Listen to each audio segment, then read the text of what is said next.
শতাব্দীর পর শতাব্দী ধরে চীনের মহাপ্রাচীর দাঁড়িয়ে আছে শক্তি ও ঐক্যের প্রতীক হিসেবে। এটি ২১,০০০ কিলোমিটারেরও বেশি বিস্তৃত এবং কোনো একটানা দেয়াল নয়, বরং এটি বিভিন্ন রাজবংশের দ্বারা নির্মিত ও পুনর্নির্মিত এক বিশাল দুর্গ প্রাচীরের নেটওয়ার্ক। এর নির্মাণ শুরু হয় খ্রিস্টপূর্ব সপ্তম শতাব্দীতেই। প্রাথমিক রাজ্যগুলো নিজেদের সীমান্ত রক্ষা করার জন্য দেয়াল তৈরি করেছিল। আজকের সবচেয়ে বিখ্যাত অংশগুলো নির্মিত হয়েছিল মিং রাজবংশের আমলে, চতুর্দশ থেকে সপ্তদশ শতাব্দীর মধ্যে উত্তরের আক্রমণ প্রতিহত করার জন্য। পপুলার ধারণার বিপরীতে খালি চোখে মহাকাশ থেকে এই প্রাচীর দেখা যায় না।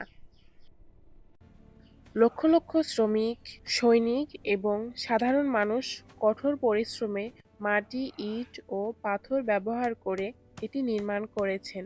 এটি শুধু একটি দেয়াল নয়, এটি ছিল একটি পূর্ণাঙ্গ সামরিক প্রতিরক্ষা ব্যবস্থা, যেখানে ছিল প্রহরী, টাওয়ার, সংকেত, অগ্নিকুণ্ড এবং সেনা ছাউনি। মহাপ্রাচীর আজও দাঁড়িয়ে আছে, প্রকৌশল, কৌশল এবং মানব সহনশীলতার এক অনন্য সাক্ষী হিসেবে।